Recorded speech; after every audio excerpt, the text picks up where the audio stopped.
Hello everyone. Uttarakhand लोक सेवा आयोग के द्वारा यूकेपीएससी प्रीलिम्स 2025 के लिए ऑनलाइन फॉर्म जारी किए जा चुके हैं। आयोग ने इस बार के फॉर्म में एक यहाँ पे प्रावधान ऐड किया है कि यदि आपने फॉर्म को भरते समय फर्जी प्रमाण पत्र प्रयोग किए हैं या उसके साथ ऐड किए हैं तो आपको 5 साल के लिए एग्जाम से बैन भी किया जाएगा। इसलिए इस साल के फॉर्म को भरने से पहले कुछ जरूरी जानकारियों को समझ लीजिए। साथ ही फॉर्म को कब से भरना है, उसकी लास्ट डेट क्या होगी, साथ ही यहाँ पर एजुकेशन क्वालिफिकेशन क्या है, एज लिमिटेशंस क्या हैं, किस तरीके की छूट दी गई है, एग्जाम सेंटर क्या होने वाला है, एग्जाम का पैटर्न कैसा होगा, ये सारी चीजें। सबसे पहले यहाँ पे जो नोटिफिकेशन आया है उस पर नजर डालते हैं। और यहाँ पर नोटिफिकेशन अगर आप देखें तो आयोग के द्वारा यहाँ पर फॉर्म को भरने को लेकर के जरूरी तिथियां बताई गई हैं। विज्ञापन प्रकाशन की जो तिथि बताई गई है वो 7 मई 2025 बताई गई है और ऑनलाइन आवेदन करने की जो अंतिम तिथि रहेगी वो 27 मई 2025 को रात्रि 11:59 तक रहने वाली है। यानी 7 तारीख से स्टार्ट होकर के 27 मई तक फॉर्म भरे जाएंगे। इसी दौरान परीक्षा शुल्क भी जमा किया जाएगा, वो भी उसकी भी लास्ट डेट जो होगी वो आपको 27 मई 2025 तक है। तो समय जो है अंतिम डेट तक का वेट नहीं करना है, फॉर्म को जाकर के फिलअप करना है, वो भी 27 मई से पहले और हो सके तो शुरुआती दिनों में। लेकिन मान लीजिए कई बार होता क्या है कि फॉर्म भरने के साथ साथ आप कुछ गलतियां कर देते हैं, त्रुटियां रह जाती हैं और कई बार इसके कारण आपका फॉर्म रिजेक्ट हो जाता है। तो इसके लिए आयोग के द्वारा आपको अतिरिक्त समय दिया जाएगा। और यहां पर अगर आप देखें तो ऑनलाइन आवेदन पत्र में संशोधन और परिवर्तन करने की जो तिथियां हैं वो आपको 3 जून 2025 से 12 जून 2025 तक रहने वाली है। तो सबसे पहले कि जाकर के फॉर्म तो भरना है, लेकिन फॉर्म में इस बार जैसे मैंने आपको बताया कि इस बार के फॉर्म में आयोग के द्वारा कुछ जरूरी परिवर्तन किए गए हैं। यदि आप इसका ध्यान यहां पर नहीं रखेंगे तो आपके फॉर्म रिजेक्ट होंगे और हो सकता है आपको 5 साल के लिए बैन भी कर दिया जाए। तो ऐसा क्या है, तो यहां पर सबसे पहले महत्वपूर्ण निर्देशों में जो पहला अंक है इसको ध्यान से देखिए। यहां पर आयोग ने कहा है कि उत्तराखंड प्रतियोगी परीक्षाओं भर्ती में अनुचित साधनों की रोकथाम व निवारण के उपाय अधिनियम 2023 के तहत ही इस बार किसी भी दुराचरण के लिए अभ्यर्थी के खिलाफ उत्तराखंड प्रतियोगी परीक्षाओं में भर्ती में अनुचित साधनों की रोकथाम निवारण के उपाय अधिनियम 2023 में समय यथा संशोधन किए गए हैं। यानी कि यदि आप यहां पर कुछ गलतियां करेंगे तो आपको यहां पर कुछ जरूरी प्रावधानों के तहत दंड दिया जाएगा। अब यहां पर इसी के महत्वपूर्ण निर्देशों के नंबर 6 पर आइए, जहां पर इसके बारे में डिटेल दी गई है। क्या कहा गया है कि फर्जी प्रमाण पत्र, किस तरीके के फर्जी प्रमाण पत्र, तो यहां पर आप देखें शैक्षिक योग्यता, आयु को लेकर के या आरक्षण संबंधी किसी भी तरीके का फर्जी प्रमाण पत्र अगर आप आवेदन पत्र को प्रस्तुत करते समय अभ्यर्थियों को आयोग की समस्त आगामी परीक्षाओं में अधिकतम 5 वर्षों के लिए प्रतिवारित कर दिया जाएगा, यानी कि डिबैरेट कर दिया जाएगा, आपको फॉर्म में बैठने नहीं दिया जाएगा। इसलिए इसका ध्यान रखना है कि फॉर्म में को भरते समय यहां पर यह गलती नहीं करनी है। ठीक है, इसके साथ आयोग के द्वारा इस साल के फॉर्म को भरने को लेकर के जरूरी जो जानकारियां यहां पर आपको दी गई हैं, फॉर्म को जाकर के भरना है, किसी भी तरीके की गलतियां यहां पर नहीं करनी है। और ऑनलाइन यहां पे जो फॉर्म भरने की समस्या है, कई बार क्या होता है कि इंटरनेट हैंग हो गया, आपको परीक्षा यहां पर फॉर्म नहीं भर पा रहे हैं, लास्ट टाइम ये होता है, इसलिए सबसे पहले आपको जाकर फॉर्म भरना है। दूसरी जो जानकारी की परीक्षा यूकेपीएससी एग्जाम को लेकर के जो बच्चे तैयारी करने जा रहे हैं वो ये समझ लीजिए ये परीक्षा 3 चरणों में होने वाली है। पहला जो चरण होगा वो होगा आपकी प्रारंभिक परीक्षा यानी वस्तुनिष्ठ प्रकार का, दूसरा जो होगा मुख्य परीक्षा यानी लिखित परीक्षा जो परंपरागत प्रकार की होगी, और तीसरा जो चरण होगा वो साक्षात्कार होगा यानी जिसे हम इंटरव्यू कहते हैं। इन 3 चरणों को यहां पर जब आप क्लियर करेंगे तभी यहां पर आपके एग्जाम में फाइनल जो मेरिट लिस्ट आती है उसमें नाम आपका आता है। इसलिए आपकी जो तैयारी होनी चाहिए वो इस तरीके की होनी चाहिए कि आपकी प्रारंभिक परीक्षा और मुख्य परीक्षा को लेकर के आप सिलेबस के अकॉर्डिंग और पैटर्न को समझते हुए यहां पर इसको बेहतर तरीके से अपने आप को तैयार करें। साथ ही साथ पर्सनालिटी को इंप्रूवमेंट को लेकर भी काम करें, क्योंकि इंटरव्यू जो होता है वो इसी मुद्दे को लेकर के आपसे काफी सारी चीजें और क्वेश्चन यहां पर होती है, जहां पर डिसीजन मेकिंग से लेकर के अन्य पहलुओं पर गौर किया जाता है। तो ये तैयारी आप कैसे कर सकते हैं, प्रारंभिक परीक्षा की समझ कैसे विकसित करें, किस तरीके के क्वेश्चन आते हैं उसको लेकर के तैयारी कैसे करें, उस साथ ही सिलेबस यहां पर क्या होगा, प्रीलिम्स में क्या पूछा जाएगा, मेंस से कितना अलग होगा, मेंस की तैयारी को लेकर किस तरीके की चुनौतियां आती हैं, और साथ ही साथ कितने पेपर होते हैं, हर पेपर के अकॉर्डिंग यहां पे पढ़ने की रणनीति क्या होगी, ये सारी चीजें आप हमारे साथ मिलकर के समझ सकते हैं, पढ़ सकते हैं और अपने गोल्स को यहां पे ड्रीम्स को अचीव कर सकते हैं। इसके लिए क्या करना है, इसके लिए जुड़ना है आपको हमारे यूकेपीएससी के बैच से। यूकेपीएससी के लिए हमारे द्वारा यहां पर देवभूमि बैच लॉन्च किया गया है, जिसको लेकर के आप यहां पर प्रारंभिक परीक्षा, मुख्य परीक्षा और साक्षात्कार यानी कि तीनों ही चरणों को लेकर के शून्य से सफलता तक आपके साथ काम किया जाएगा। प्रारंभिक परीक्षा के सिलेबस के अकॉर्डिंग दोनों ही पेपर की प्रिपरेशन कराई जाती है। मुख्य परीक्षा के 8 पेपर जिसमें हिंदी है, निबंध है, उत्तराखंड राज्य विशेष को लेकर के 2 पेपर हैं और जीएस के 4 पेपर। इन सभी चीजों को मल्टीवे में आपको प्रिपेयर किया जाता है। साथ ही इंटरव्यू को लेकर के गाइडेंस भी प्रोवाइड कराया जाता है। कैसे जुड़ेंगे इस बैच से? इसके लिए यहां पर आपको करना क्या है, गूगल प्ले स्टोर पे जाना है, वहां पे हमारा आजाद आईएएस एकेडमी का लर्निंग ऐप जो है उसे डाउनलोड करना है। यहाँ पे 2 तरीके की क्लासेस मिलेंगी जो कि यूकेपीएससी को होंगी। यूकेपीएससी का जो बैच होगा जिसे आपको ज्वाइन करना है वो है देवभूमि बैच 0.2। इसे आप जब ज्वाइन करेंगे तो यहाँ पर आपको प्रारंभिक और मुख्य परीक्षा से संबंधित सभी प्रकार के टॉपिक्स, विषय और सब्जेक्ट यहाँ पर उससे रिलेटेड क्लासेस मिलेंगी। लाइव क्लासेस को लेकर के आपको शेड्यूल मिलेगा, साथ ही यहाँ पर टाइम टेबल, एमसीक्यू और प्रीवीआईक्यू जैसे चीजों को लेकर के भी आपको गाइड किया जाएगा। तो जैसे मैंने कहा, आपको डिस्क्रिप्शन में, इस वीडियो के डिस्क्रिप्शन में भी जाएंगे तो वहां पर बाकी जो डिटेल्स हैं बैच को लेकर के हैं, ऐप को लेकर के हैं, कोर्सेज को लेकर के वहां पे दिया गया है। एक कॉन्टैक्ट नंबर भी आपको मैं प्रोवाइड कराता हूं जिसे आप कॉल करके जरूरी जानकारी भी हासिल कर सकते हैं यदि आपको किसी भी तरीके कोई समस्या आती है। 9115269789। इस नंबर पर आप कॉल करके सभी प्रकार की जानकारी हासिल कर सकते हैं। अब चलिए वापस आते हैं यहाँ पर यूकेपीएससी के द्वारा जो यहाँ पे जो सिलेबस जारी किया गया है, जो नोटिफिकेशन जारी किया गया है, उसके अन्य पहलुओं को समझते हैं इसमें एज लिमिट क्या है, एजुकेशन क्वालिफिकेशंस क्या हैं और साथ ही साथ यहाँ पे आरक्षण या रिजर्वेशन को लेकर के क्या यहाँ पर टॉपिक्स आयोग के द्वारा बताए गए हैं। अब देखिए यहाँ पर जो भी परीक्षा का आयोजन किया जाएगा, प्रारंभिक परीक्षा में जो मुख्य परीक्षा होगी वो सिर्फ 2 जगहों पर होने वाली है, हल्द्वानी और हरिद्वार में। जबकि मुख्य परीक्षा के बाद जो से पहले जो आपकी प्रारंभिक परीक्षा है वो टोटल 24 नगरों में आयोजित की जाएगी। उसको लेकर के भी जानकारी मैं आपको साझा करता हूं, एक एक करके समझते हैं। पहला है कि कितने पदों को लेकर के इस बार वैकेंसी जारी की गई है। तो टोटल 123 पदों को लेकर के वैकेंसी जारी की गई है और जिसमें यहाँ पर अलग अलग कैटेगरी को लेकर के यहाँ पर रिक्तियां बताई गई हैं कि general, SC, ST, OBC, EWS कितने हैं। इसमें डिप्टी कलेक्टर, पुलिस अधीक्षक, वित्त अधिकारी, सहायक निदेशक जैसे यहाँ पर बड़े पदों के साथ साथ अलग अलग वर्गों को लेकर के यहाँ पर टोटल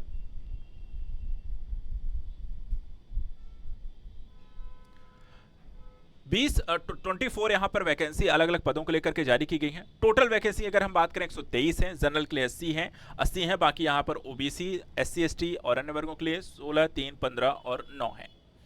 इन 123 पदों को भरने के लिए इस बार के यहाँ पे ये नोटिफिकेशन जारी किया गया है। इसके अतिरिक्त अन्य पहलुओं को आप देखते हैं, जिसमें सबसे पहले आइए हम यहाँ पर समझते हैं कि जो एजुकेशन जो क्वालिफिकेशंस है वो क्या होने वाली है। तो एजुकेशन क्वालिफिकेशन को लेकर के यहाँ पर आप देख सकते हैं, किसी भी विधि स्थापित जो विश्वविद्यालय है भारत में वहाँ के आपका ग्रेजुएशन होना चाहिए। लेकिन एक क्वेश्चन ये भी होता है कि क्या पर्टिकुलर पदों को लेकर के कुछ विशेष प्रकार की कह सकते हैं कि एजुकेशन क्वालिफिकेशन की डिमांड की जाती है। तो नोटिफिकेशन में इसके बारे में भी बताया गया है। क्या बताया गया है? देखिए यहाँ पर कुछ विशेष अर्हता वाले पद रखे गए हैं, जैसे कि सहायक निदेशक लेखा परीक्षा अधिकारी को लेकर के अगर आप इस फॉर्म को या इस पद में अगर आपको यहाँ पर फॉर्म चाहते हैं कि ये पद भी यहाँ पर आप इसको लेकर के सेवा देना चाहते हैं या इस पदों पर आपको यहाँ पर फाइनली आपको मेरिट में आपका नाम आता है, आपको ये पद मिलता है, तो वहाँ पर किस तरीके के लोगों को प्राथमिकता दी जाएगी। जिनके पास यहाँ पर आप देख सकते हैं कि chartered institute of chartered accountant से चार्टर्ड अकाउंटेंट यानी कि सीए का यहाँ पर डिग्री होगी। इसी तरीके से यहाँ पर अन्य पदों को लेकर के हम देखें तो हिंदी और अंग्रेजी कार्य साधक ज्ञान यहाँ पर होनी चाहिए देवनागरिक लिपि में। उच्च शिक्षा अधिकारी वाले अधिकारी को यहाँ पे परास्नातक की उपाधि होनी चाहिए। अधीक्षक राष्ट्रीय भिक्षुक गृह के संबंधित लोगों को यहाँ पे समाजशास्त्र और मनोविज्ञान की यहाँ पर डिग्री होनी चाहिए। तो यहाँ पर ऐसे ही अलग अलग पदों को लेकर के भी यहाँ पर बताया गया है कि कुछ विशेष प्रकार के एजुकेशन क्वालिफिकेशन की डिमांड की गई है। इसके अलावा अधिमानी अर्हता की बात कर लेते हैं। जब 2 लोग समान रूप से यहाँ पर इस एग्जाम को दे रहे होते हैं तो कई बार जब एक समान अंक होते हैं तो वहां पर पूछा जाता है कि प्राथमिकता किसको मिलेगी। आयोग के द्वारा देखिए यहाँ पे कुछ ऐसी चीजों को लेकर के कुछ विशेष कैटेगरी बनाई गई है, जिसमें कहा गया है कि जब अन्य बातों के समान होने पर अभ्यर्थी को सीधी भर्ती के मामले में अधिमान दिया जाएगा यानी वरीयता दी जाएगी। तो कब दिया जाएगा? यदि किसी ऐसे अभ्यर्थी के पास प्रादेशिक सेना में 2 वर्ष की न्यूनतम अवधि तक की सेवा की है या राष्ट्रीय कैडेट कोर का बी प्रमाण पत्र है तो उसे दूसरे अभ्यर्थी पर प्राथमिकता दी जाएगी। ठीक है, यहाँ पर ये कुछ पद आपको बताए गए हैं जिसमें इस तरह के यहाँ पे अधिमानी अर्हताएं आपको लागू की जाएंगी। उनके पदों की यहाँ पे डिटेलिंग दी गई है। इसके अतिरिक्त पुलिस उपाधीक्षक के पदों को लेकर के यहाँ पर लंबाई सामान्य वर्ग, अनुसूचित जात, पर्वतीय क्षेत्रों के लिए यहाँ पर पुरुष और महिला संबंधित यहाँ पे बताई गई है, जो कि अलग अलग है, इस पदों को लेकर के जरूरी है। इसके अतिरिक्त अगर हम देखें अन्य संदर्भित संदर्भों में, यानी कि एज लिमिट कितनी है, 21 से 42 वर्ष के आयु के अभ्यर्थी इस साल के फॉर्म को यहां पर भर सकते हैं।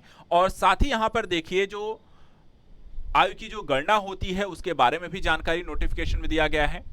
आयु सीमा की न्यूनतम जो है 21 और अधिकतम 42 वर्ष होगी, लेकिन न्यूनतम की गणना कब से कब तक की जाएगी, तो कहा गया 1 जुलाई 2025 से अभ्यर्थी जो है न्यूनतम आयु को पूरा कर चुका हो, जबकि अधिकतम आयु जो है 2 जुलाई 1983 के पूर्व का यहां पर नहीं होना चाहिए। तो ये चीज ध्यान रखनी है। क्या अधिकतम आयु सीमा में, एज लिमिट में किसी तरीके की छूट प्रदान की गई है, तो इसके बारे में यहां पे हम देखें तो विभिन्न श्रेणियों और उपश्रेणियों के अंतर्गत आयोग के द्वारा यहां पर कुछ विशेष प्रकार की छूट प्रदान की गई है। जैसे कि अनुसूचित जाति, अनुसूचित जनजात, अन्य पिछड़ा वर्गों को यहां पर देखा जाए तो 5 वर्ष की छूट आयोग के द्वारा दी गई है। दिव्यांग अभ्यर्थियों के लिए देखा जाए तो 5 वर्ष की छूट दी गई है। उत्तराखंड के स्वतंत्रता सेनानी, संग्राम सेनानी के आश्रितों को यहां पे 5 वर्ष की छूट प्रदान की गई है। इसके अतिरिक्त पूर्व सैनिक, सेना में आपातकालीन सेवा करने वाले ऐसे लोगों को भी यहां पर हम देखें तो 5 वर्ष की यहां पे छूट प्रदान की गई है। साथ ही उन सैनिक अधिकारियों के अनुमन्य होगी जो 6 माह की अवधि में कार्यमुक्त होने वाले हों, परंतु निम्नलिखित अनुमन्य नहीं होगी। कुछ यहाँ पे प्रावधान ये भी बताए गए हैं कि किस परिस्थितियों में आपको ये 5 वर्ष को लेकर के जो प्रावधान है वो नहीं दिया जाएगा। इसके अतिरिक्त कार्य अधिकारी जिला पंचायत पद की संगत सेवा नियमावली में उल्लिखित प्रावधान अनुसार ऐसे अभ्यर्थी जो राज्य सरकार के मान्यता प्राप्त समाज सेवा की में डिप्लोमा 1 रखते हैं, उन्हें भी 1 वर्ष की यहाँ पर छूट प्रदान की जाएगी। आरक्षण का जो प्रावधान है, आयोग जो है सरकार के द्वारा जो शासनादेश है उसी आधार पर आपको देखा जाए ऊर्ध्व और क्षैतिज तरीके की आरक्षण की प्रक्रिया यहाँ पर लागू की जाएगी, जो SC ST OBC अन्य EWS हर वर्गों के लिए यहाँ पर आयोग की तरफ से बताया गया है।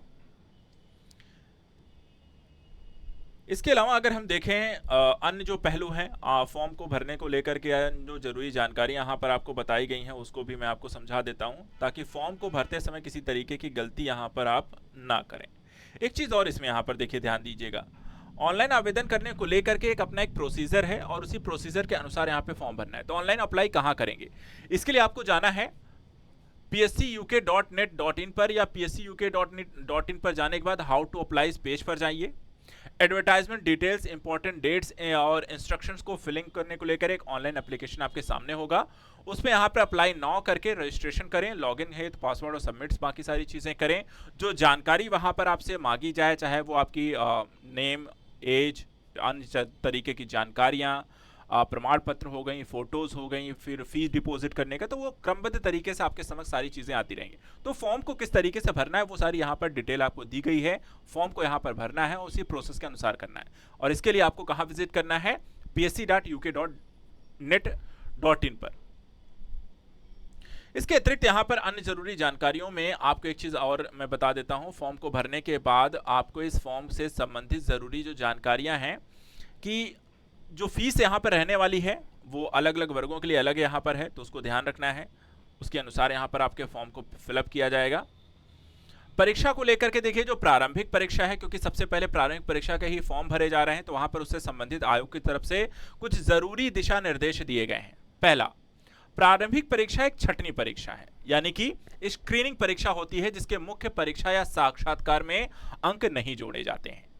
सबसे पहली चीज, प्रारंभिक परीक्षा कैसी होगी, तो वस्तु इस प्रकार की होगी जिसमें सफल होने के बाद आपको मुख्य परीक्षा देने का मौका मिलेगा। कितने पेपर होंगे, तो यहाँ पे प्रारंभिक परीक्षा में 2 पेपर होने वाले हैं और प्रश्नों के मूल्यांकन में ऋणात्मक पद्धति यानी कि नेगेटिव मार्किंग को ऐड किया जाएगा। इसके अतिरिक्त दूसरा जो पेपर यहाँ पे है, द्वितीय प्रश्न पत्र, वो सामान्य बुद्धिमत्ता परीक्षा का होगा। ये हर कार्य प्रकृति का होगा, यानी कि क्वालिफाइंग नेचर का होगा और यहाँ पे न्यूनतम 33% अंक यहाँ पर लाना अनिवार्य होगा। प्रारंभिक परीक्षा जो है वस्तुनिष्ठ प्रकार की, मुख्य परीक्षा परंपरागत प्रकार के, दोनों में कैलकुलेटर का प्रयोग यहाँ पर वर्जित रहेगा। कैलकुलेटर लेकर आप एग्जाम में नहीं जाएंगे। अभ्यर्थियों को प्रवेश पत्र डाक द्वारा प्रेषित नहीं किए जाएंगे, आपको ऑनलाइन ही इसे डाउनलोड करना होगा। उसके बारे में डिटेल आपको जानकारी दे दी जाएगी, वेबसाइट पर उपलब्ध होगा जहां से इसे आप डाउनलोड करेंगे। और परीक्षा तिथि, समय और परीक्षा कार्यक्रम में परीक्षा केंद्र के संबंध में अनुक्रमांक सहित सूचना आयोग की वेबसाइट के माध्यम से उपलब्ध कराए जाने के बाद प्रवेश पत्र को डाउनलोड करके केंद्र पर यहाँ पे तय समय पे आपको पहुंचना होगा। अंगूठे का निशान आपका लगेगा। उत्तर कुंजी की आपत्ति संबंधी यहाँ पे प्रावधान भी बता दिए गए हैं कि आप उसको लेकर के कैसे यहाँ पे जानकारी इसको संदर्भ में दे सकते हैं। नेगेटिव मार्किंग को लेकर के यहाँ पे आयोग ने डिटेल से आपको बता दिया है कि देखिए ऋणात्मक मूल्यांकन किया जाएगा, इसलिए यहाँ पर इसके बारे में ध्यान रखना है। ठीक है, यानी कि नेगेटिव मार्किंग जो है वो 1/4 रहने वाली है। एक क्वेश्चन अगर आप यहाँ पर 1 अंक का है, अगर आपने गलत कर दिया है तो उसके 0.25 अंक कट जाएंगे, तो इसका भी यहाँ पर आपको ध्यान रखना है। इसके बाद दूसरी चीज यहाँ पर आती है जो प्रारंभिक परीक्षा के जो प्रक्रिया है वो कहाँ पे आयोजित की जाएगी, किस तरीके की परीक्षा होगी, कितने सेंटर यहाँ पे अलॉटमेंट किए जाएंगे, तो उसके बारे में यहाँ पे देखिए टोटल आपके 24 सेंटर आयोग की तरफ से निर्धारित किए गए हैं और इनके लिए जब आप फॉर्म यहाँ पर फिलअप कर रहे होंगे तो वहाँ पर डिटेलिंग आपको दी गई है। आवेदन पत्र में कॉलम होगा जिसमें आप एग्जाम सेंटर चुन सकते हैं। कैसे करना है तो यहाँ पे देखिए सभी जो नगर हैं जहाँ पर ये एग्जाम कंडक्ट कराए जाएंगे, जो एग्जाम सेंटर होंगे वहाँ पे कोड लिखा हुआ है। जैसे कि एग्जाम्पल में आप देखिए अल्मोड़ा को 0.1 दिया गया है तो 0.1 यहाँ पर आपको भर देना है। चंपावत रानीखेत 0.2, चंपावत 0.3, पिथौरागढ़ 0.4 करके इस तरीके से लास्ट में हम देखें तो लक्सर 0.23 है, रुड़की को 24 दिया गया है। तो 24 एग्जाम सेंटर यहाँ पर आपके प्रारंभिक परीक्षा में बनाए गए हैं जहाँ पर आपको फॉर्म जाकर के भरना और मुख्य परीक्षा सिर्फ 2 सेंटर पे होगी। यहाँ पर सबसे पहले जो काम आपको करना है कि फॉर्म को फिलअप करना है और फॉर्म को फिलअप करने संबंधी जो जरूरी दिशा निर्देश करने हैं, फर्जी प्रमाण पत्र देखिए नहीं यूज करना है, नहीं तो 5 साल आप एग्जाम नहीं दे पाओगे, तो इस चीज का भी ध्यान रखना है। बाकी प्रारंभिक परीक्षा संबंधी सारी चीजों को हमने यहाँ पर डिटेल से डिस्कस कर लिया है। लास्ट डेट तक फॉर्म को फिलअप करने के लिए बैठे नहीं रहना है, फॉर्म को जाकर के फिलअप करना है। इसके अतिरिक्त यूकेपीएससी एग्जाम को लेकर के हम आपके साथ लगातार जुड़े रहेंगे इसी चैनल पे, इसलिए आजाद यूकेपीएससी एकेडमी के इस चैनल को भी सब्सक्राइब करके रखिए, बेल आइकॉन दबाइए ताकि तुरंत यहाँ पे कोई भी अपडेट आती है उससे आप यहाँ पर रूबरू हो सके। परीक्षा संबंधित किसी भी तरीके की यदि आपको समस्या है, चाहे वो फॉर्म्स को लेकर के होती है, परीक्षा की स्थिति को लेकर के होती है, तैयारी करने में होती है, यानी किसी तरीके का डाउट रहता है, तो आप यहाँ पर वीडियो के कमेंट में पूछ सकते हैं कि हम उसको लेकर के आपको यहाँ पर लगातार गाइड करेंगे। ये कम्युनिकेशन मीडियम भी रहेगा हमारे साथ जुड़े रहने का। साथ ही जैसे हमने कहा कि तैयारी अगर आपको जीरो से करनी है, आप प्रिपरेशन करना चाहते हो तो हमारे यहाँ पर ऐप से जरूर जुड़ें, जिसकी सारी जानकारी जो है वीडियो के डिस्क्रिप्शन में दी गई है, आप उसको यहाँ पर ज्वाइन कर लीजिए। तो आज के लिए इतना ही। नेक्स्ट वीडियो में हम यहाँ पर यूकेपीएससी एग्जाम को लेकर के ऐसे ही सभी जानकारी आपको प्रोवाइड कराते रहेंगे। Thank you so much and good luck.